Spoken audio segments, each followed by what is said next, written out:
Hi everyone, and welcome to another Griniflix Adventure 8 video. And today I'm continuing with my lens comparisons. The last video would have been the Leica 21mm f2.8 versus the 1.4 Summilux 21mm. Hope you found that useful. Today I'm gonna be looking at one of my favorite lenses, again the Summilux 1.4, but I've got a Noctilux f0.95, so I'm going to be doing a similar comparison. I've got a similar setup to the 21mm setup, so with my charts and everything, and I'm going to be looking at the Noctilux versus the Summilux, and let's just see what sort of difference there is. There's some real fundamental differences.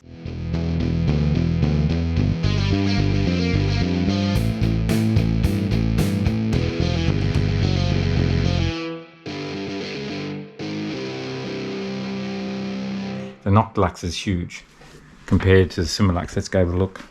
And there's the Noctilux. You can see a huge difference. Quite considerably different in size. So what's the difference in f-stops between 1.4 and 0.95? Well, pretty much one stop. So how much difference is there in the bokeh? Well, won't be able to really test the bokeh too much here. I think with my current setup, it's going to be looking at the detail of these lenses, the contrast and how they change with the varying f-stops. I'm going to be shooting at the different f-stops and apertures for both lenses with this sort of scenario. Let's do the photography.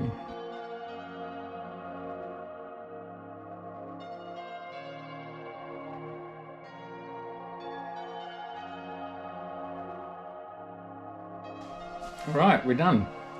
Go into Lightroom and we'll investigate in greater detail. Some shots here in the yellow, marked in yellow, which is the Leica Noctilux f0.95 50mm, and shooting an incremental one stop difference, so 0.95, then 1.4, 2 and onwards. And then we've got this Summilux 50mm 1.4, starting at 1.4 and then 2, 2.8, right up to f16. Select the Summilux first, full screen. Alright, so that's at f1.4 and then moving through to f2 and then 2.8, 4, 5.6, 8, 11 and 16. So if we go back to 1.4, so between 1.4 and 2 is where you always notice the change in vignetting, and from 2 onwards, yes, there's a little bit of change, but not much at all. So the main thing that you do notice going up from fully open to stopping your lens down is obviously the depth of field is changing. The great thing about the Summilux is that the color rendition and the contrast remains pretty much constant across the whole apertures. Let's have a look at the Noctilux and we'll do the same situation, same comparison. Full screen, so this is at 0.95.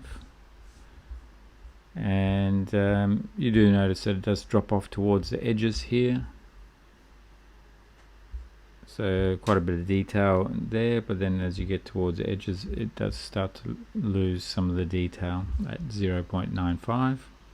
At 1.4 a lot of the vignetting has gone, a little bit more at 2, 2.8, 4, 5.6, 8, 11 and 16. Now what I did notice, and I have actually adjusted the exposure with the Noctilux, is that the difference between exposure at f11 and f16 is more than just one stop. It's about 1.5 stops. In order to keep the exposures the same, so this is f11, and if we look at the histogram here, where the peak is just underneath the R on the histogram, and if I go to f16 now, the histogram is still in the right position, but what I've had to do is I have to increase the exposure by half a stop. If I bring that back down to where it was, you can see the difference in light. So that's at f11, f16 on the Noctilux. So the amount of light difference between 11 and 16 is not one stop, but actually 1.5 stops. We can see that we end up bringing the exposures correct between the f11 and the f16. Because at f11 I was shooting at 1/4 of a second. At f16 I'm at 1/2 second, keeping everything else the same, the ISO. So that was an observation. So let's have a look at the two lenses at the different f-stops and comparing those. The Noctilux in yellow and the Summilux in red. Noctilux on the left, Summilux on the right. Okay, so looking at 100%. So the Noctilux on the left, Summilux on the right. So in the center, detail of both lenses at 1.4 pretty much the same. Color, contrast, also very similar.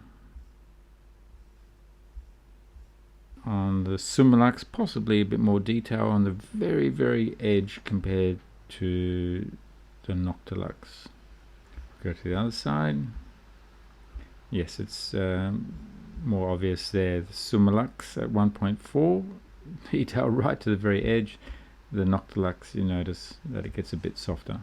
And in the corner here, similar. We know that the Summilux is an outstanding lens.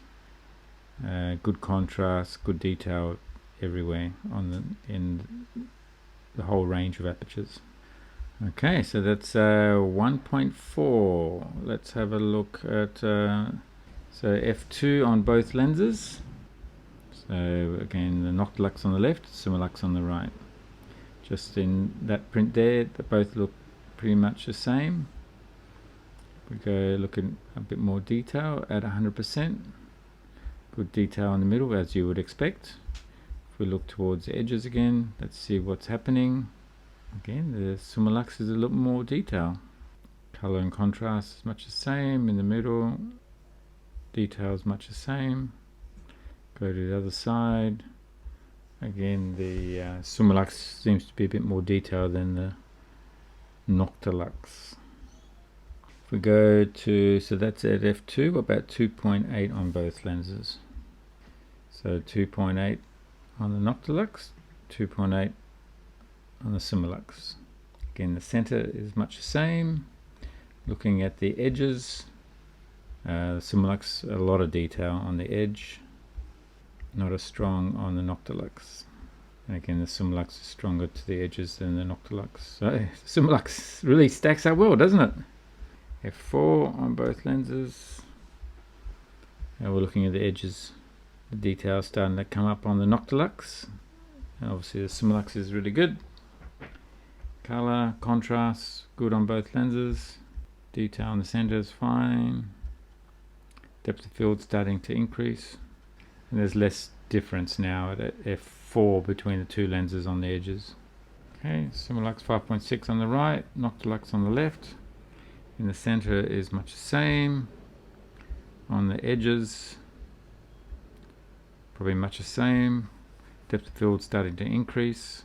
Also much the same on both lenses, which is what you would expect as you start to stop both lenses down. So there's no surprises there. Go to f16 on both lenses, and we've got a lot of detail, a lot of depth of field. You can see the nickel matte here, right in the background. A little more detail on the Noctilux than the Summilux. And if we go back the other way to the bottom corner here, it's all very similar. Yes, and obviously a lot of detail.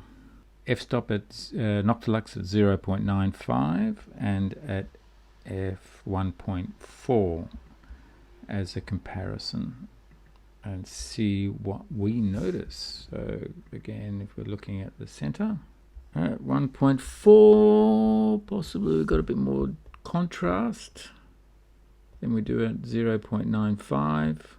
In the center, if we go off to the side here, you do notice it again. Yeah, it's about a little bit more contrast at the 1.4 versus 0.95. a bit more detail on the edges compared to at 0.95, and that you can see the difference in vignetting. So it's a bit lighter here at 1.4 than 0.95. And then we're looking across the other side, and much the same. You see the difference in the exposure, a bit lighter at 1.4, obviously adjusting the shutter speed accordingly so that we've got the same exposure. Wide open, the two lenses, 0.95 on the Noctilux and 1.4 on the Summilux. Both lenses wide open, so you're going to have the vignetting in both cases. Let's have a look at the detail. The Summilux has more detail, more contrast, I think, than the Noctilux wide open. Notice it here on the edges. No doubt it will be true on the other edge as well, which is true on the other edge. And then the bokeh starts to come in quickly on the Noctilux, which you would expect because it's one stop faster. And you notice it here as well. So I guess that's what you're paying for. You're paying for the bokeh. Are you a Noctilux user, or are you thinking of investing the huge sums of money necessary to fork out for one of these lenses? Compared to the Summilux, Summilux 50 without a doubt is one of my finest lenses, but the Noctilux I'm still learning to use in the right situations. But so far where I've used it is in nighttime shots, nighttime events, where I'm shooting wide open, 0.95, and shooting people because I think that's what it's most useful for, is shooting people wide open, trying to get an artistic look, an emotional feeling behind the shot. So that's the reason for the Noctilux, but without a doubt the Summilux can produce a very similar result. But from a technical point of view, how do they stack up? Well, I guess that's what this video was about. I hope you've enjoyed it. Do, again, the thumbs up, and really appreciate your support. If it's the first time to my channel and you haven't subscribed, please do subscribe. It all helps. And press notifications so you could be notified when the next video is out. Thanks again for watching, and we'll see you on the next video. Thanks. Cheers. Bye.